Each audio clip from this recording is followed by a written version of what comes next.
What's up, everyone? Welcome to On the Rock Sports Talk Podcast, where we talk about basketball, football, baseball, college sports, fantasy football, and breaking sports news.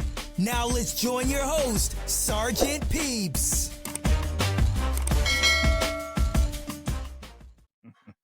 Yo, what's up? It's your boy, Sergeant Peeps, back at you with another episode on the Rock Sports Talk.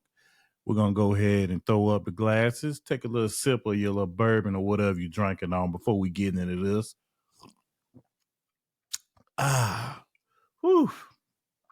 Anyway, enough of that. Hey, we're going to get into football first. This weekend, we had college and NFL. As we making this video right now, the only NFL game that's left for Sunday night is the Jets and the Raiders. But we're gonna go ahead and get started on the college football. What happened? We had two upsets that wasn't really, didn't really hit the, college football scale. But Kansas got beat. Who Kansas got beat? Texas Tech beat Kansas. Kansas was ranked number 16. Central Florida, they beat Oklahoma State, number 15. Nothing. It didn't do nothing. You didn't feel that. Pretty much, we had some key wins that went down in college football. Washington Huskies, they won. Michael Penix, that dude, continue his Heisman run. He's a top guy right now in college football. Everybody thought it was going to be Caleb Williams, but this guy right here, he pretty much doing his thing.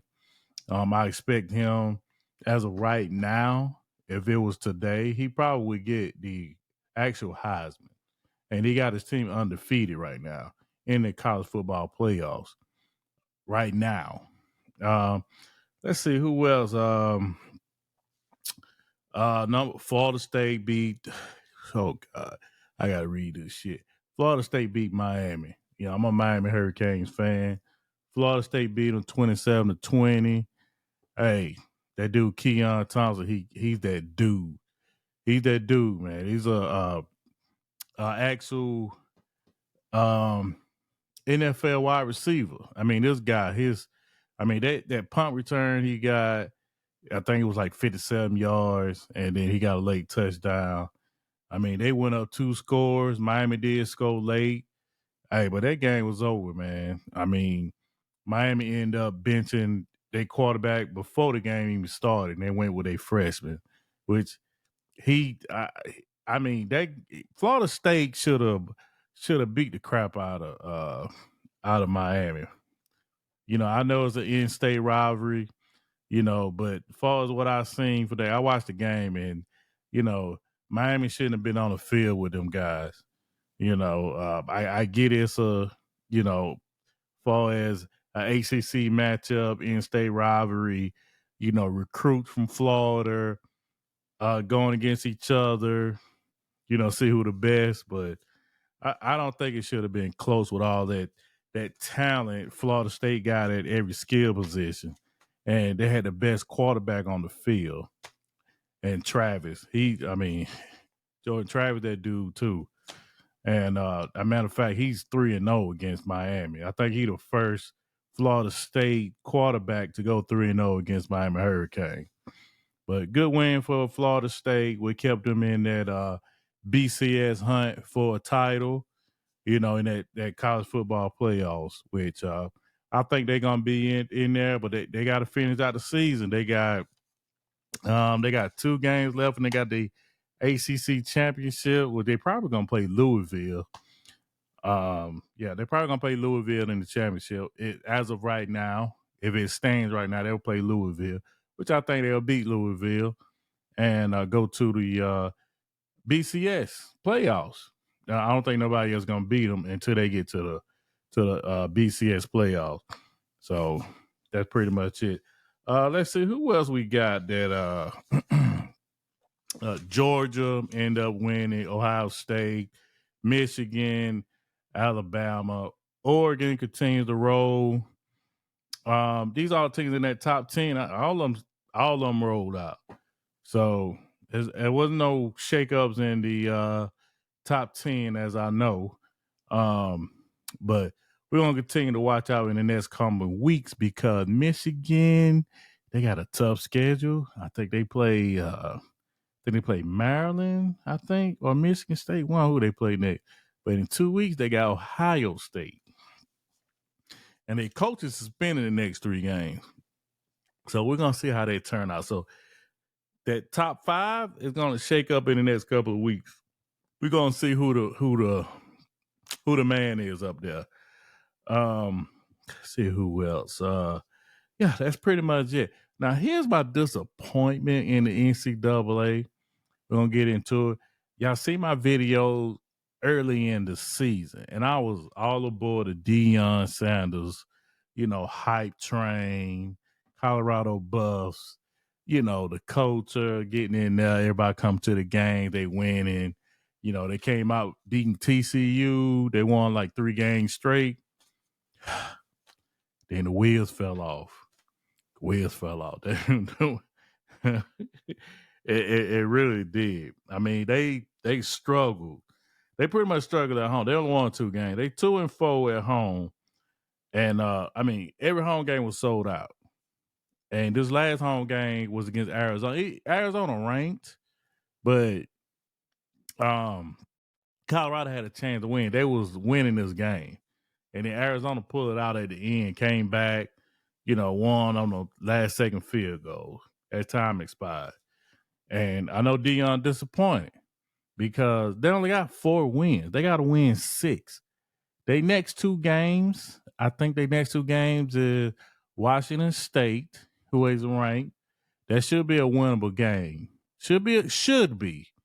I hope them players ain't quit on Deion yet. And then we got, after that, they got Utah. Utah ranked. Utah is tough.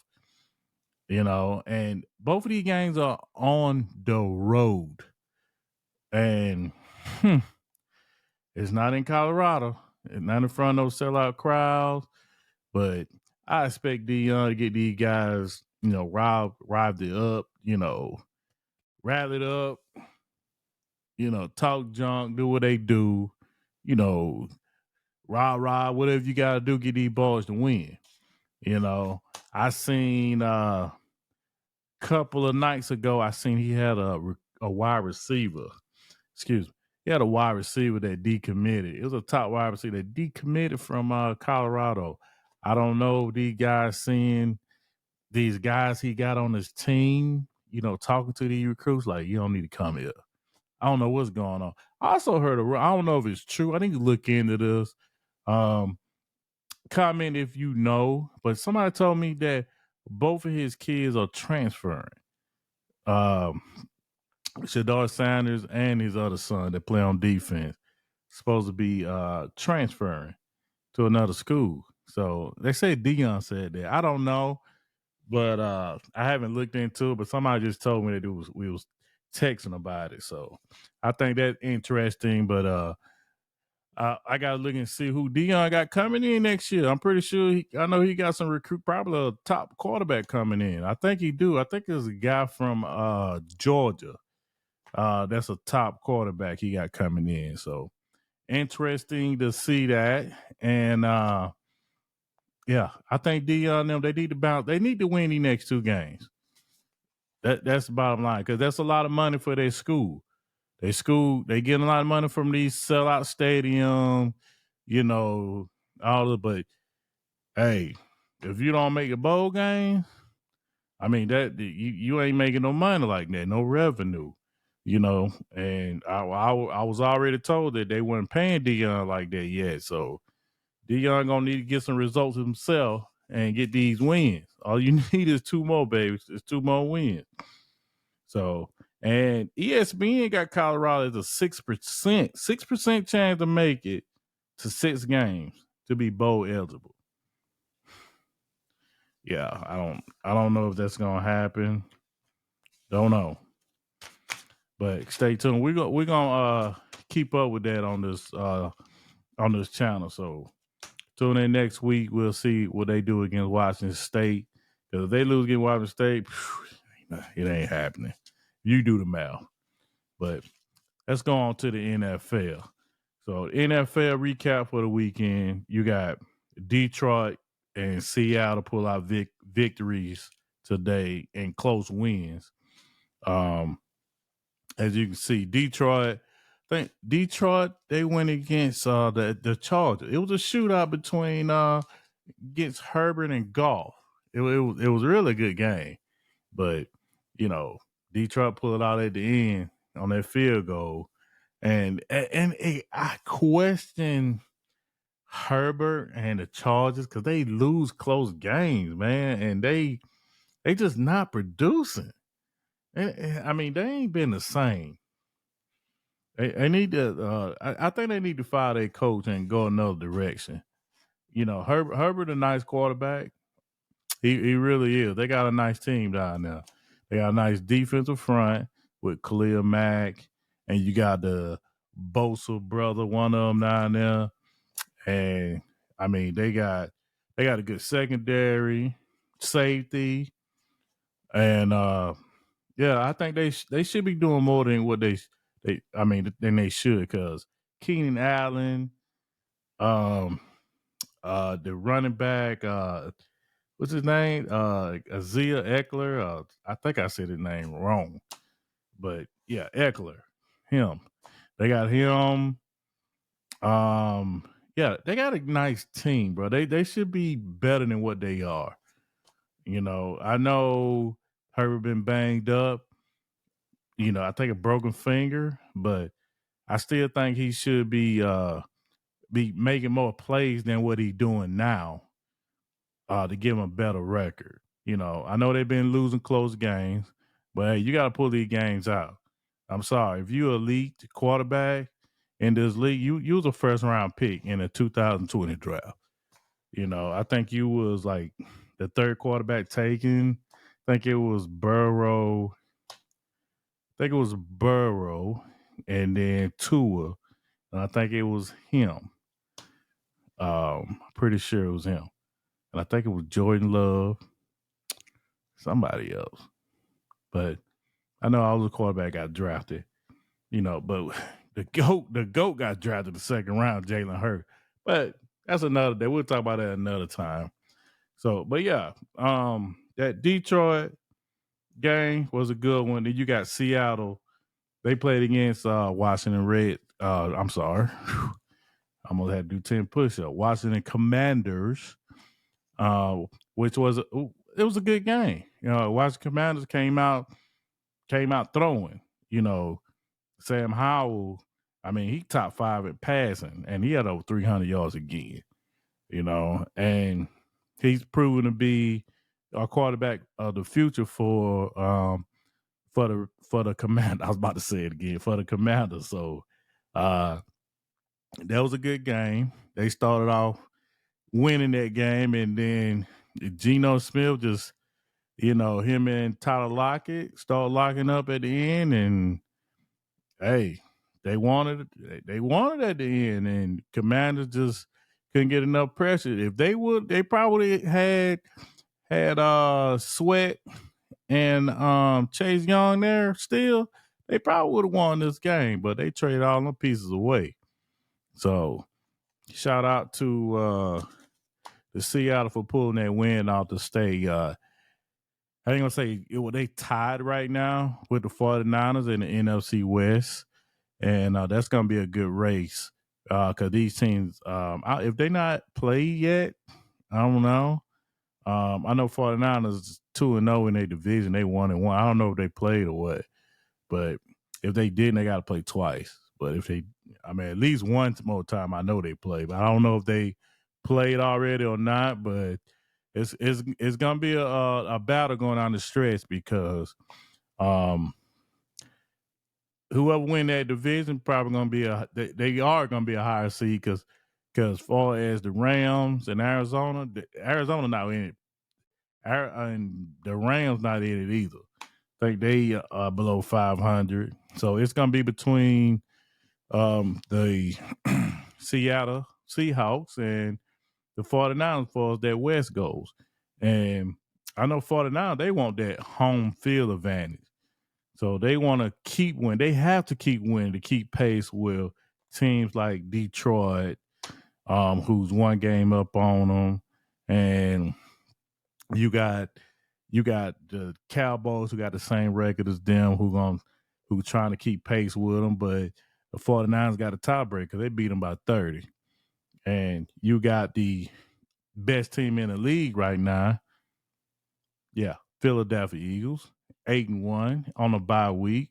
So the Eagles got a tough schedule coming up, but they the best team, so I don't think they have a problem. But as far as that goes, man, them two teams, they pull it off, kept they playoff seeding alive by winning today. And let's go these other team that won today. San Francisco and Dallas had a blowout. Both of them blow their opponent out the water. Dallas beat the hell out of the Giants. I think they like 80, scored like 89 points against the Giants. I mean, it's 80 something. But they blew out the Giants in the two games they played them, 89-10. They only scored 10 points. I get it. They've been banged up both times, the Giants, but they professionals. And in the NFL, you got to have depth. If you don't have depth, then, your team trash. And Dallas owned the Giants. So I know they didn't have Daniel Jones, who I think is overrated, and they paid him too much. And I think the Giants screwed the Giants because the Giants won last year in the playoffs. They beat Minnesota. And I think that was a bad thing for the Giants to win that game because that made them pay Daniel Jones, which they weren't supposed to beat Minnesota. The Minnesota defense last year, was trash, and they let the Giants come back and beat them. So that's the Giants' fault. Now they got to deal with it for the next 2 years. Get out of that contract. I mean, they're at the bottom now. I think with man, they only got 2 wins. Man, it's bad. But and then you got the 49ers blew out the Jacksonville Jaguars. Lord have mercy. Lord. And I thought that was gonna be a good game. Jaguars coming in at 6-2, at the top of the AFC. Well, one of the top AFC, but Kansas City at the top. But Jacksonville was up there. They were supposed to have this good defense. I think they was number 1 in takeaways, that defense, and didn't get no takeaways this game. And they pretty much got worked. That offensive line got worked by the 49ers defensive line. That 49ers defensive line, I mean, they went at it. Chase Young, Bosa, on them from the start. I mean, I don't know. I think they had about 5 turnovers. I don't know. I know I seen some interceptions and fumbles by their quarterback. So I know I at least seen 2 from my eyes. And I know I seen 1 fumble. So I'm guessing 5. I know there's 3, but I know it had to be about 5.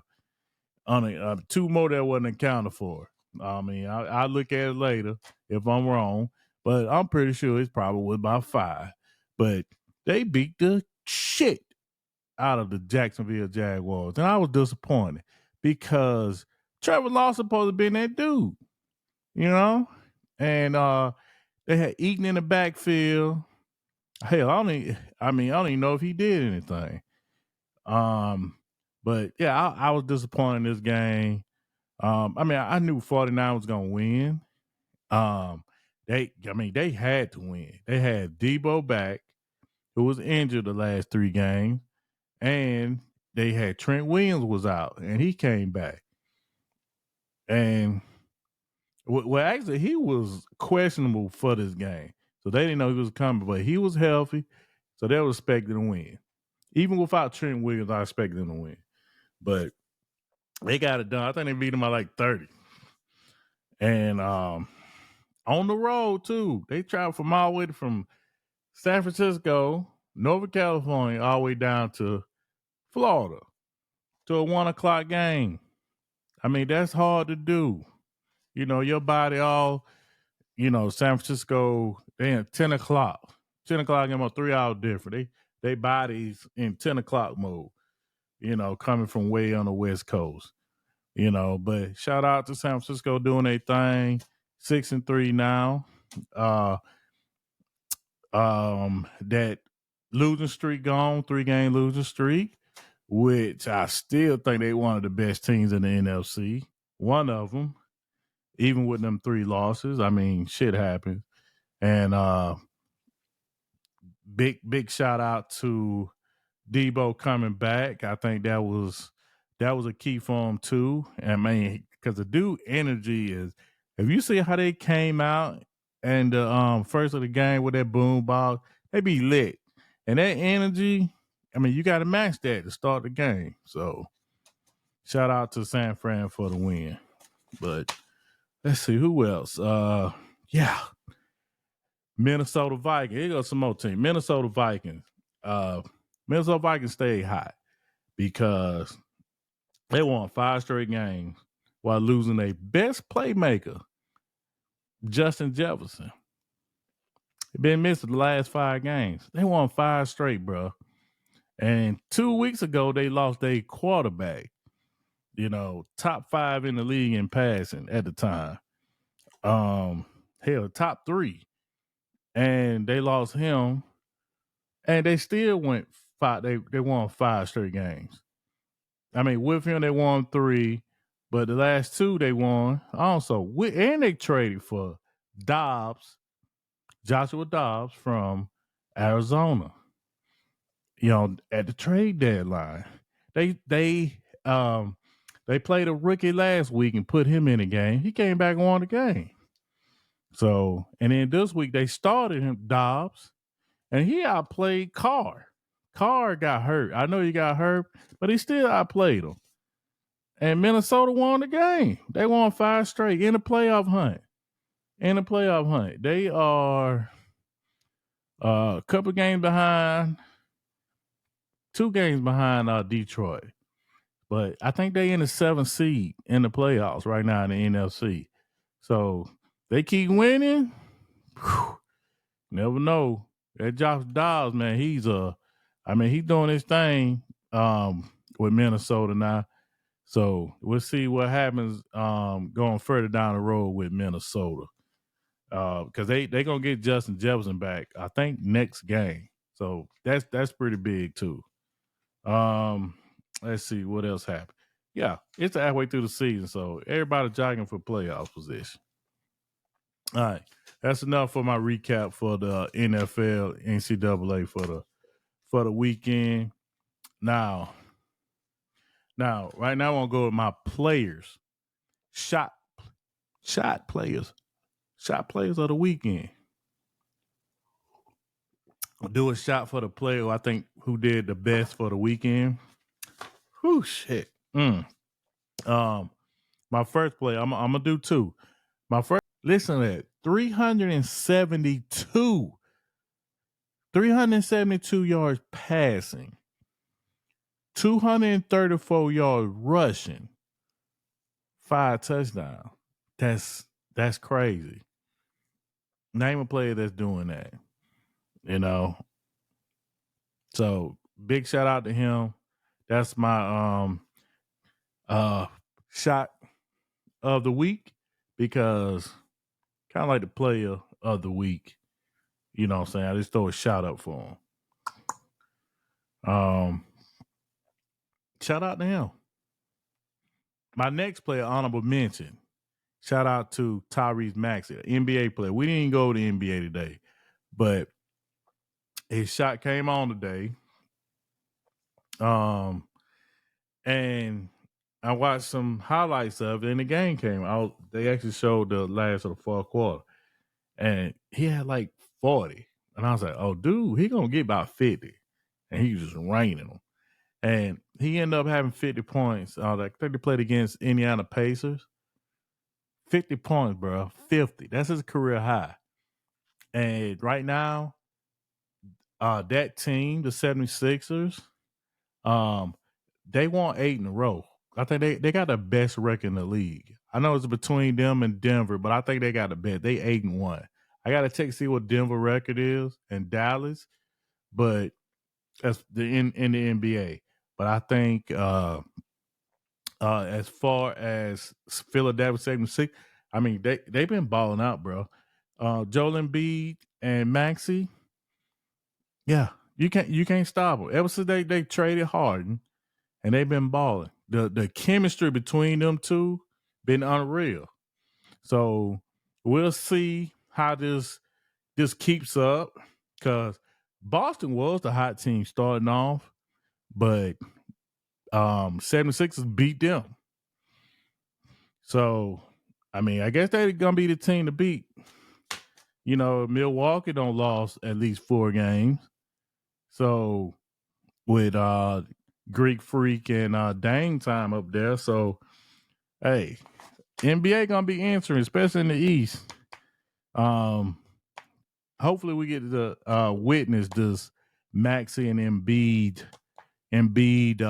combination down the line, and they get out at least the second round, because you know they'd never get out the second round.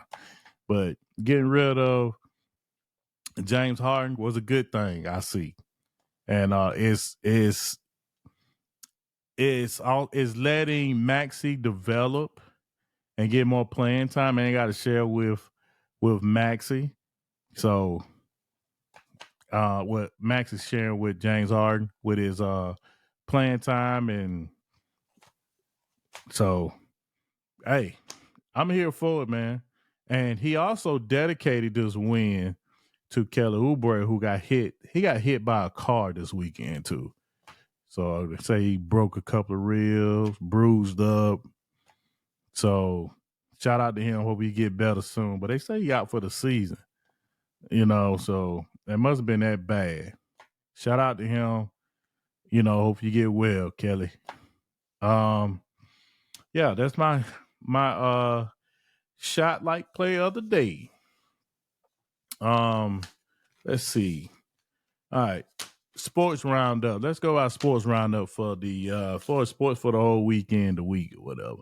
So if you didn't know, in the NCAA, Jimbo Fisher was actually fired today. It came out that the athletic director said that pretty much the program is at a stalemate right now, in neutral, stuck. Jimbo Fisher ain't doing nothing for him. I mean, he came from Florida State over to Texas A&M, and they thought they got a good coach with. I mean, they really ain't did nothing since he got there. I mean, they played against some pretty big team to begin of the they played against Miami. They got beat by Miami. You know, Miami done lost 4 games already. Come on. And Texas A&M supposed to challenge Alabama, Georgia, LSU, Ole Miss, Mississippi State, all of them, Arkansas, you know, to be on the national stage in the SEC, and it ain't happening. So he's supposed to be getting the best recruits. He's still getting out recruited. I think he had a good recruit last year, and he transferred in the portal. So, I mean, athletic director he was like, hey, man, we got to let you go. But guess what? He don't care, because he still get paid. His buyout was like $78 million. I think that was a record. $78 million. That's crazy. That's a lot of money, bro. So, I mean, he ain't mad. But that's what happened on far as Texas A&M Jimbo Fisher getting fired. Also, let's switch it up to women's basketball. Number one LSU got knocked out by Colorado. I mean, coming off a national championship, LSU, they got that number one ranking. But you gotta measure teams at the beginning, see how you are.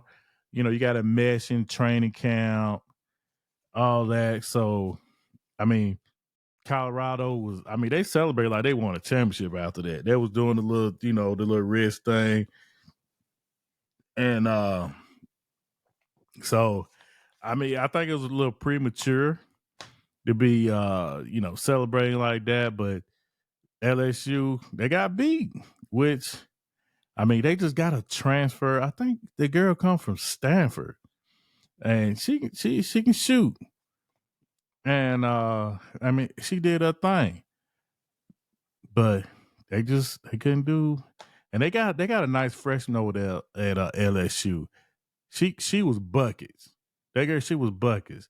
I gotta look up her name, but I'm gonna have to do I had to research her and do a video on her because I actually watched the game. This was after the game was over because I wanted to see it, what happened on that game, and I got to look it up. But it was another player on that team because the star player didn't do nothing. They got beat. Number 2, UConn got beat by North Carolina State. So that's 2 top teams got beat in women's basketball. Number 3 won. That's Iowa. I wonder if they're gonna be number 1. I don't know, but that's it on the sports roundup for this past weekend. Got a couple more tips for we're gonna switch it up to fantasy football, the waiver wires. I got some players y'all should look at in on the week. What week we on? This is week 11. No, a wide receiver getting Noah Brown balling.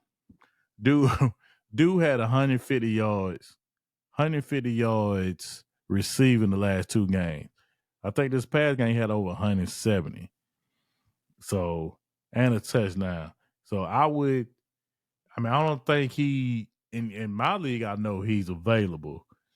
I don't need a wide receiver. I didn't pick him up, but I wish I did if I know he's going to do it. But I probably wouldn't have played him. But if you need a wide receiver, I would pick up Noah Brown. Let's see, quarterback. Joshua Dobbs for the Minnesota Vikings. I actually picked him up this week because I didn't have a quarterback in one of my leagues. In 3 of my league, I need a quarterback because all of them I got Jalen Hurts. I picked Jalen Hurts in the 2nd round, and I'm in 3 leagues, and I picked Jalen Hurts. And Jalen Hurts, he on a bye week, so I had to pick quarterback because I didn't have a backup, so I had to go in the waiver, and I picked up. And one of them I picked up Dobbs, and the other one I picked like Carr. The other one I picked like Jordan Love. I wanted to mix it up. And I should have picked Dobbs for all of them because, he liked to run too. He give you runs and he give you passing yards. And he did me solid. Right now, I'm projected to win. So it's a good thing. So if you need a quarterback next week and your quarterback on a bye, and you need somebody, or you're going to need a backup just for later on, because, he's going to be the quarterback for the rest of the year. So if your quarterback come up on a bye pretty soon, pick up Dobbs. He's probably the best quarterback out there right now that's in the waivers. So shout out to him, especially if you're in a 12-team league. In the 10, he probably in the 10-team league, I'm guarantee you he probably not in the waiver. He probably on somebody's bench or something. You know what I'm saying? But 12 team or 14, go pick up Dobbs. Tight end. Pick up McBride for Arizona. Tight end for Arizona. Kyler Murray back. He loves throwing it to tight ends. I will pick him up. For right now, if you need a tight end going on a bye. Tight ends ain't been producing. I don't think so in this whole fantasy league this year. But if your name not Travis Kelce, who ain't been doing that too great like he usually do. But I would pick him up if you need somebody. For right now, I don't know how long it's gonna work because his target's probably gonna go down when Zach Ertz come back. But we'll see. But if you need a tight end, pick up Trey McBride from Arizona. That'd be a good pickup for week 11. Running back, Keaton Mitchell for Baltimore Ravens. Pick him up too. He getting a lot of carries because they they lead the league in rushing. So Gus Elwood is they leading back, but they also use both of them for goal line. So he will get you some touchdowns also. I mean, he's not gonna give you much carry as Gus. And Lamar might take away some of them carries by keeping the ball, whatever. But if you, like I say, if you're in a 12-team league, you need a flex or you're running back on a bye. I mean, that'd be a good pickup. Just put them on your bench, especially if you're in a 14-team. I wouldn't play in a 14-team league, but some people are. So I would pick him up also. So that's it for my fantasy waiver. I appreciate y'all for tuning in. We're going to try to drop another video sometime this week. But I appreciate y'all tuning in, and I get back with you. And thanks for tuning in for On the Rocks Sports Talk. All right. Peace.